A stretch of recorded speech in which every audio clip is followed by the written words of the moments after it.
بھئی اگر آپ لوگوں کو میری آواز آ رہی ہو تو 10 منٹ کے لیے ذرا ہماری بات سماعت فرما لیں. ایک اہم موضوع پر آپ سے تھوڑی دیر بات کرنی ہے. اگر میری آواز آس پاس کے لوگوں کو معلوم پہنچ رہی ہو تو براہ کرم 10 منٹ دیں. السلام علیکم ورحمۃ اللہ. عزیز ساتھیو، جیسا کہ آپ بینر پہ دیکھ رہے ہیں، ہمیں جس موضوع پہ آپ سے خطاب کرنا ہے وہ ہے آن لائن سٹا ہٹاؤ، دیش کا یووا بچاؤ. یعنی مین موضوع جس پہ ہم آپ سے خطاب کرنا چاہتے ہیں یا اپنی بات رکھنا چاہتے ہیں اس کا تعلق جوا اور سٹے سے ہے. لیکن جیسا کہ آیت آپ دیکھ رہے ہیں، اللہ تعالیٰ نے اس کے اندر جو ہے شراب، جوا، آستانے، پاسے تو کہا ہے کہ سب شیطانی اور گندے کام ہیں.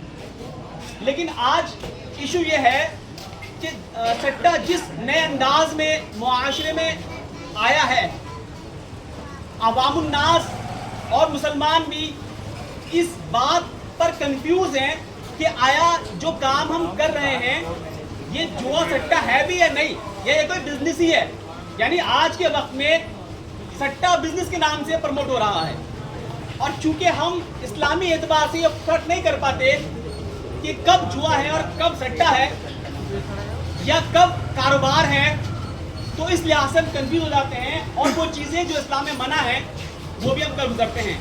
تو اپنی بات سمجھانے کے لیے یا جوا اور سٹا کیا ہوتا ہے اس کو سمجھنے کے لیے ضروری ہے کہ ہم یہ سمجھیں کہ اسلام میں تجارت کے کیا اصول ہیں.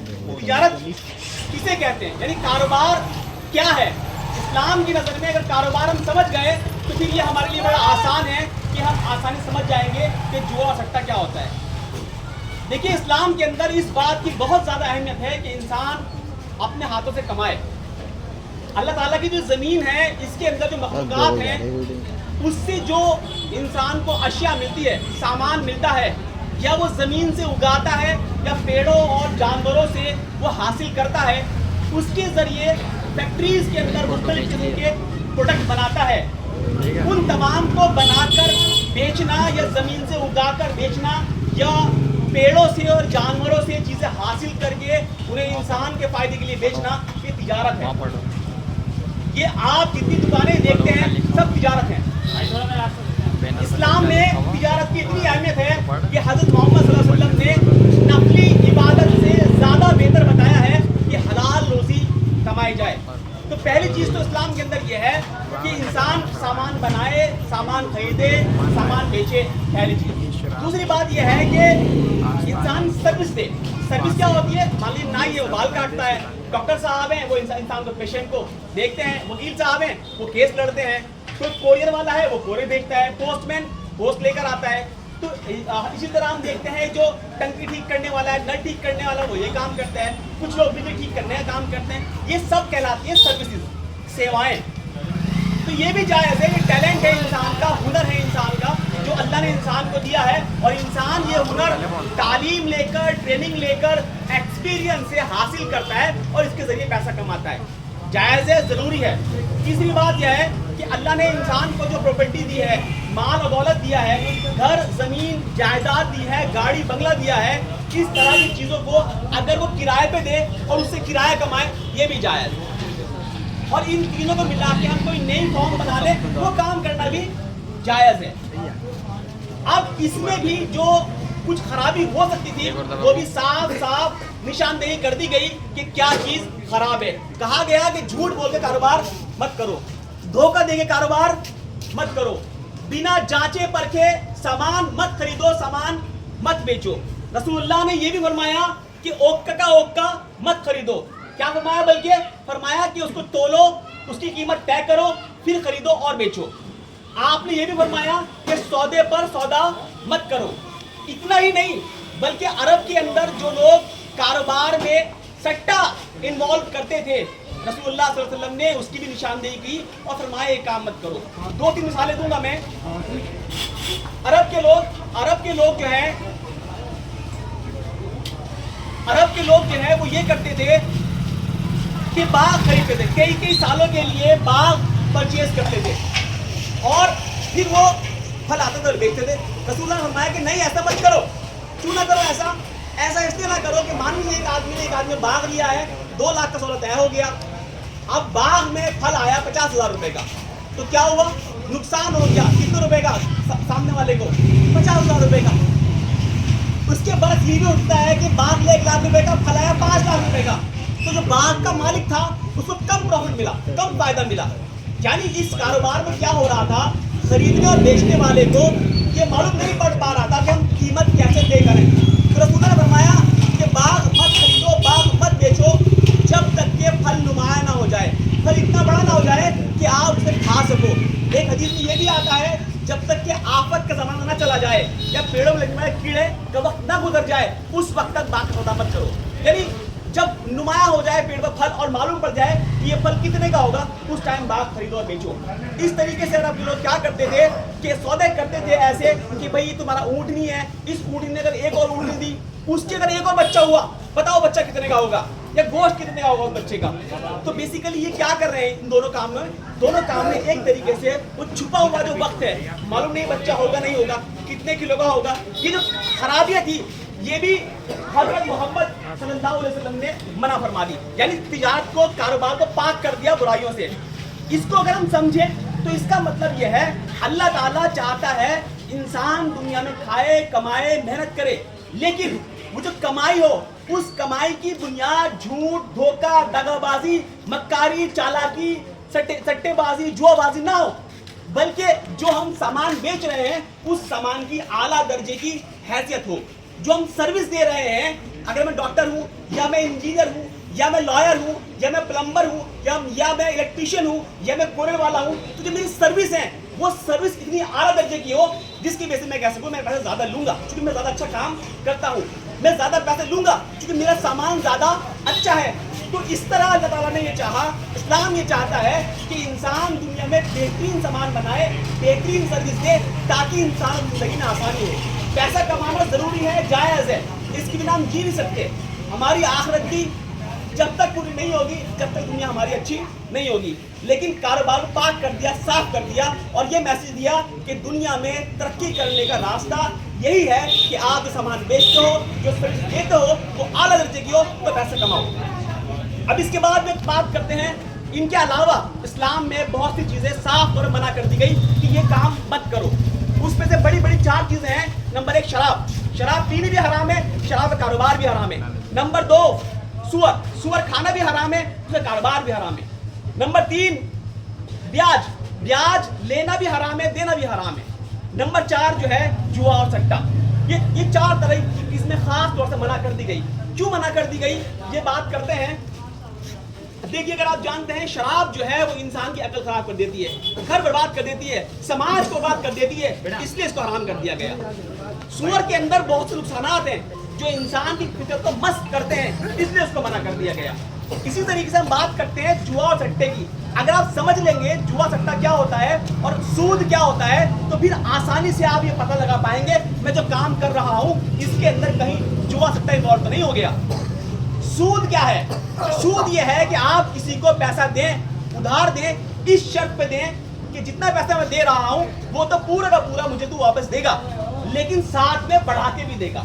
बढ़ा के हो सकता है कि पैसा लो, बढ़ा के हो सकता है कि कोई और सामान लो, यानी जितना पैसा दिया बिना रिस्क के, बिना लॉस के वापस भी लेगा, जायद भी लूंगा। ये क्या हो गया? सूद हो गया। अब ये सूद अगर है तो चाहे जिस भी शक्ल में इसको कह लीजिए, नया नाम रख लीजिए इसका, बोली वाली लॉटरी कह लीजिए, या कह लीजिए कि मैंने किसी को 10 लाख रुपए दिए, इस शर्त पे दिए कि भाई जो तू काम करता है, भैंस खरीदता है, हर भैंस में 10,000 रुपए देना, अगर तू गाड़ी भरवाता है हर गाड़ी में 10,000 रुपए देना। इस तरह की शर्तें रख के जो हमने काम किए, ये भी दरअसल सूद की नई किस्में हैं।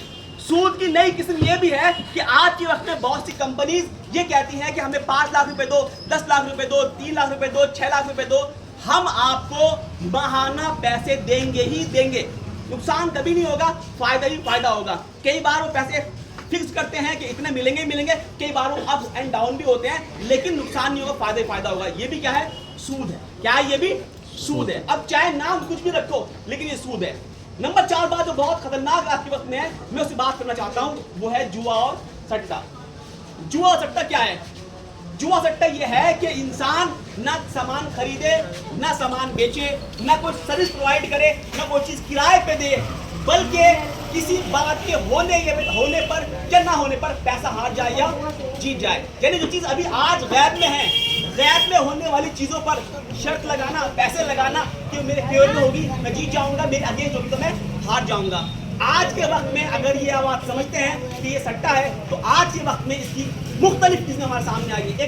एक बहुत आम किस्म जो आप सब जानते हैं, महल्ले में गलियों में हो रही है, वो है हमारे T20 क्रिकेट पे पैसा लगना। कौन सी टीम हारेगी, कौन सी टीम जीतेगी, बताइए समय कितने रन आएंगे, बताइए बॉलर कितने विकेट लेगा, ये खिलाड़ी कितने रन बनाएगा, ये खिलाड़ी कितने रन बनाएगा, ये टीम कितने रन बनाएगी। ये जो बेसिकली हम टांग कर रहे हैं, ये दरअसल सट्टे की एक किस्म है।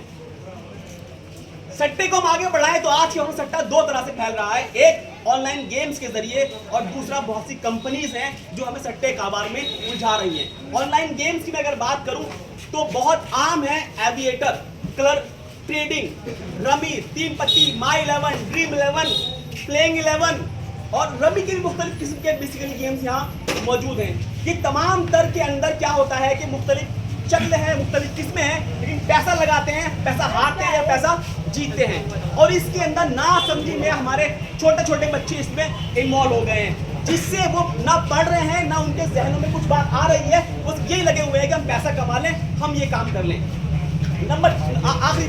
आखिरी बात जो बात करना चाह रहा हूँ वो ये है कि ऐसी कंपनीज आ गई हैं जो ये कहती हैं आप हमें पैसा दो, आपका पैसा हम लगाएंगे स्टॉक मार्केट में या लगाएंगे हम फॉरेन एक्सचेंज में।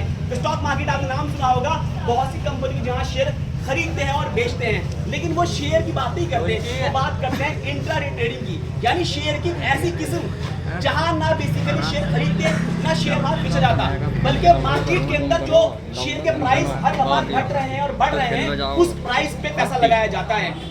आप बात को समझिए, यहाँ ऐसे भी ट्रांजेक्शन होती है कि मेरे पास शेयर नहीं है, लेकिन मैं ये कह सकता हूँ मार्केट में बैठ के कि मैंने 100 शेयर फला कंपनी बेच दिए। आप ऐसे कैसे कहा मैंने? ऐसा इसलिए क्योंकि वहाँ बेचने को कुछ है ही नहीं, वहाँ जो प्राइस है उससे पैसे लगेगा। मैं एग्जांपल देता हूँ आपको, मान लीजिए मैंने रिलायंस कंपनी के 100 शेयर जो है 1000 रुपए के हिसाब से 1 लाख का बेच दिए, मेरे पास नहीं है, पर मैंने कहा कौन खरीदा, खरीद लो। अब खरीदने वाले ने नहीं खरीदे तो क्या हुआ, शाम हुई, शाम को क्या हुआ, अब जो मेरा ब्रोकर है वो ऑटोमेटिकली मार्केट बंद होने के लिए बेच देगा। मान लीजिए मेरे शेयर बिके 90 रुपए के हिसाब से, तो क्या मतलब हुआ इसका मतलब ये हुआ मैं 100 रुपए बेचने की बात कर रहा था और खरीदे गए कितने रुपए के, वो 90 रुपए के। इसका मतलब ये 10 रुपए पर शेयर नुकसान हुआ। मुझे कितने शेयर लिए थे मैंने 1000 शेयर लिए थे, तो क्या हुआ 10,000 रुपए मेरे अकाउंट कट गए। न शेयर आया न शेयर गया, पैसे बस घटे और बढ़े। तो ये जो ट्रांजेक्शन है बेसिकली ये भी सट्टा है। क्यों सट्टा है? ना हम कोई सामान खरीद रहे, ना हम कोई सर्विस दे रहे, ना शेयर हमारे नाम पे ट्रांसफर हो रहा, बस जो बेसिकली प्राइस है मार्केट के अंदर, प्राइस घट रहा है बढ़ रहा है, उससे पैसे लगाए जा रहे हैं। तो ये बेसिकली सट्टे की वो किस्में हैं जो बहुत सी कंपनी इसमें कारोबार कर रही है, इसके लिए कह रहे लाओ और पैसा दो। इसी तरीके से बहुत सी कंपनी क्या कर रही है, कहती है हम फॉरेक्स में काम करते हैं। फॉरेक्स क्या? अजी विदेशी जो है हम करेंसी खरीदते हैं और बेचते हैं। क्या मतलब? एग्जांपल में बड़ा आसान, हम हज करने जाते हैं, अरब के अंदर चलता है रियाल, तो हमें रुपया बदलना पड़ता है रियाल में, रियाल मिलता है हमें, वहां पे रियाल हम खर्च करते हैं, जो हमारा बच जाता है आके हम एयरपोर्ट पे देते हैं, रुपया ले लेते हैं। ये हो गया करेंसी का एक्सचेंज। लेकिन जो फॉरेक्स है बेसिकली उसमें ये होता है कि ना करेंसी आती ना करेंसी जाती, वहाँ भी जो मुख्तलिफ ममालिक की करेंसी के रेट अप एंड डाउन हो रहे हैं, उस रेट में पैसा लगाया जाता है। यानी वहाँ भी यही हो रहा है कि किसी बात के होने पर ना होने पर हम पैसा हार रहे हैं या जीत रहे हैं। यहाँ पे एक उसूल बहुत इंपॉर्टेंट है, वो ये है हज़रत मोहम्मद सल्लल्लाहु अलैहि वसल्लम ने फरमाया कि चीज़ों का सौदा मत करो आगे जब तक के कब्जा नहीं लो, यानी तुम्हारे कंट्रोल में ना हो, तुम उनके मालिक में मत जाओ जब तक उनका सौदा आगे मत करो। तो अब जो मार्केट्स हैं इसके अंदर बेसिकली कोई भी इंसान करेंसी का मालिक नहीं बनता, वो बस प्राइस पे यानी जो रेट है रेट पे गेम खेलता है बेसिकली। और यहाँ पे एक बड़ी अजीब बात, अफसोसनाक बात, ये कंपनी हमें धोखा दे रही है देवबंद के फतवे के नाम से। कहती है कि हमारा फतवा है, फतवे में लिखा हुआ ये काम जायज़ है, लेकिन जिस काम को जायज़ कहा उन्होंने वो काम वही था जो मैंने बताया कि एक आदमी अरब जा रहा है, उसको जरूरत है रियाल की, रुपया देगा रियाल लेगा, जायज़ है। एक आदमी जा रहा है अमेरिका, उसको जरूरत है डॉलर की, रुपया देगा डॉलर लेगा, जायज़ है। लेकिन जिस फतवे का सहारा वो लिया जा रहा है, उस फतवे में ये शर्त लिखी हुई है कि जायज़ है तब जायज़ है जब नकद काम हो, जायज़ है तब जायज़ है जब बदले में जो करेंसी आपको मिली वो आपके कंट्रोल में आ जाए। अभी दोनों शर्तें वहाँ पूरी नहीं होती। इस एक और बात अहम ये है कि जो ये हमारी इंडिया के अंदर स्टॉक मार्केट चलाने वाली एक गवर्नमेंट बॉडी है जिसे बोलते हैं SEBI, stock exchange board of India, उसने तकरीबन 75 कंपनी की 75 एप्लीकेशन मुख्तलिफ कंपनी की और मुख्तलिफ नाम की बैन किए हैं। उसने कहा है कि इनका ये फ्रॉड है, फर्जी है, इनसे डीलिंग मत करो, ये जो हमारे कानून है, नॉर्म्स हैं, उन्हें पूरा नहीं करती। उसमें बहुत से नाम है, और एफएक्स, QFX और पता नहीं कौन कौन से एफएक्स उसके अंदर शामिल हैं। तो ये बात करने का मकसद ये है कि दोस्तों, अजीजों, साथियों, अगर हमारे नौजवान और हम जुआ सट्टा में इन्वॉल्व हुए तो सवाल यह है, डॉक्टर कौन बनेगा, इंजीनियर कौन बनेगा, पढ़ाई कौन बनेगा, मिस्त्री कौन बनेगा, इलेक्ट्रिशियन कौन बनेगा, कोरियर सर्विस कौन प्रोवाइड करेगा। जहनों के अंदर हमेशा क्या रहेगा हमारे कि पैसे लगा जीत जाएगा, पैसे लगा हार जाएगा, पैसे लगा जीत जाएगा। और जब इंसान एक बार इसमें घुसता है तो जैसे वो पैसा हारता है, अब उसके इससे बाहर निकलना मुश्किल होता है। उसको लगता है कि यार एक बार में जीत जाऊं फिर छोड़ दूंगा, एक बार में जीत जाऊं फिर छोड़ दूंगा। और इस तरह वो हर बार पैसा लगाता है, हर बार हारता है, पैसा लगाता है, हारता है, कभी जीतता भी है। जीतता है तो बेतहाशा खुशी का इजहार करता है, हारता है तो गमगीन रहता है, घर में खाने तो नहीं होता, बीवी बच्चों लड़ाई होती है। इस तरह का समाज अगर बनेगा तो समाज में खुशहालियां कहाँ होगी। इसीलिए अल्लाह ताला ने जुए को, शराब को, सूद को हराम किया, क्योंकि ये समाज के अंदर बिगाड़ पैदा करते हैं। तो आपसे हमारी गुजारिश ये है, हम मुसलमान हैं, हम पर फर्ज है अल्लाह और उसके रसूल की पाबंदी करें। बल्कि तमाम इंसान, चाहे वो मुस्लिम भी नहीं हो, उनके लिए भी जरूरी है, उनकी दुनिया की अच्छाई के लिए, कि वो शराब, जुआ, सट्टा से दूर रहे, वरना कोई बर्बाद हो जाएंगे। क्योंकि कानून, खुदा के कानून जो है वो सबके लिए है, इंसान को नहीं मानता तो अपना नुकसान करता है। इसलिए हमारे आप सबसे गुजारिश है कि कोई फतवा दिखाए तो उस फतवे की तहकीक करो, फतवे के नाम पे किसी कम्बेदार से मत पढ़ो, अपने बच्चों को पढ़ाओ, समाज को अच्छा बनाओ, ऐसा समाज बनाओ ताकि लोग कहें मुसलमान होता है सच्चा होता है, मुसलमान होता है ईमानदार होता है, मुसलमान होता है जो वादा करता है निभाता है, जान चली जाए जुबान न जाए, ये मुसलमान की पहचान है। हम कारोबार करें तो ऐसे कारोबार करें कि आदमी आवाज ला के ओ वहां जाना मुल्ला के समाज से मिलता है, मुल्ला के जाना वो सच बोलता है, अब्दुल्ला के जाना अब्दुल्ला अच्छा है। ये इमेज बेसिकली हमारी होनी चाहिए। जब ये इमेज रसूलुल्लाह सल्लल्लाहु अलैहि वसल्लम के सहाबियों ने पेश की तो इस्लाम का बोलबाला हो गया, लोग इस्लाम में मुतासिर हुए, इस्लाम समझा, इस्लाम में शामिल हो गए। लेकिन जब हमने उल्टा किया, हमने झूठ बोला, धोखा दिया, बेईमानी की, गाली गलौज किया, अपनी इमेज खराब की, तो सूरत हाल आप देख रहे हैं कि किस तरह सूरत हाल हमारे सामने है। तो आपसे हमारी बात करने का मकसद ये है कि उस दीन को पहचानिए जो अल्लाह ने आपको दिया है, जिसमें यहाँ भी कामयाबी है और यहाँ से ज्यादा वहाँ भी कामयाबी है। एक आखिरी बात वो ये है, इतना फोकस क्यों इन बात पे, इसलिए कि हज़रत मोहम्मद सल्लल्लाहु अलैहि वसल्लम फरमाया, जिसने हराम खाया, हराम पहना, उसकी नमाज कबूल होगी, न रोजा कबूल होगा, न हज कबूल होगी, न ज़कात कबूल होगी। एक और हदीस में आता है, जिसने हराम खाया और हराम से गोश्त पला तो ये गोश्त जहन्नम के लायक है। ये जो हमें बता दिया गया, क्या इसके बाद भी ये मौका बचता है कि हम ये काम करें? क्या इसके बाद भी हम कह सकते हैं कि हम जन्नत में जाएंगे? जन्नत में कोई नहीं जाएगा, जन्नत में सिर्फ वही जाएगा जो अल्लाह की बात मानता होगा, अल्लाह पर ईमान लाया होगा। अल्लाह ताला को सिर्फ इस बात से कोई गरज नहीं है कि एक इंसान को पैदा कर दिया किसी ईसाई घर में, किसी हिंदू के घर में, किसी दलित घर में, और एक को पैदा कर दिया किसी मुसलमान के घर में। इस बुनियाद पर तो नहीं होगा। फैसला होगा इस बात पे होगा कौन ईमान लाया और किसी ने अमाल किए। कुरान भरा पड़ा है इस बात से। कामयाब सिर्फ वो है जो ईमान लाए और नेक अमाल किए। कामयाब सिर्फ वो है जो ईमान लाए और नेक अमाल किए। कामयाब सिर्फ वो है जो ईमान लाए और नेक अमाल किए। तो अपनी जिंदगी में ईमान को समझिए और नेक अमाल कीजिए, ताकि दुनिया भी कामयाब हो जाए और इसके बाद की जिंदगी हमारी कामयाब हो जाए। यहाँ अगर हमने सट्टे से, सूद से पैसा कमा भी लिया तो आखिर हमारी बर्बाद हो जानी है। लेकिन इतिहास इस बात का गवाह है, तारीख गवाही देती है कि सूद और सट्टे ने और जुए ने समाज को बर्बाद किया है। सट्टा बनाने वाला हमारे लिए नहीं बनाता, अपने लिए डिजाइन करता है कि मैं कैसे पैसा कमाऊंगा। सेबी, जो मैंने अभी कहा, stock exchange board of India, वो बार बार ये कहता है कि ये जो इंट्राडे ट्रेडिंग है, ये फॉरेक्स ट्रेडिंग है, ये इस तरह की जो मार्केट है, इसके अंदर 10% लोग जीतते हैं, 90% हारते हैं। ये आपने बड़ा मालूम कर लेना। जब सट्टा खाई बड़े काम होता था, उसके अंदर भी यही होता था, 99 हारते थे, कोई एक जीतता था। इसलिए हमें इससे बचना है। ये हमारी दुनिया भी खराब कर देगा और आखिरत भी खराब कर देगा। मेरी बात अगर समझ में आई हो तो अहद कीजिए, खुद बचेंगे, अपनी नस्लों को बचाएंगे, पढ़ेंगे, دین پہ چلیں گے, آگے بڑھیں گے, تاکہ یہ دنیا بھی کامیاب ہو اور وہ دنیا بھی کامیاب ہو. جب تک یہ نہیں چلیں گے ہمارا کچھ نہیں ہوگا, یہ بھی ناکام ہوگا اور وہ بھی ناکام ہوگا. جزاکم اللہ خیر. الحمدللہ رب العالمین. کوئی بات سے میں نہیں آئی ہو, کچھ کنفیوژن ہو تو معلوم کر سکتے ہیں, میں جواب دوں گا انشاءاللہ. راستہ دے دو, راستہ.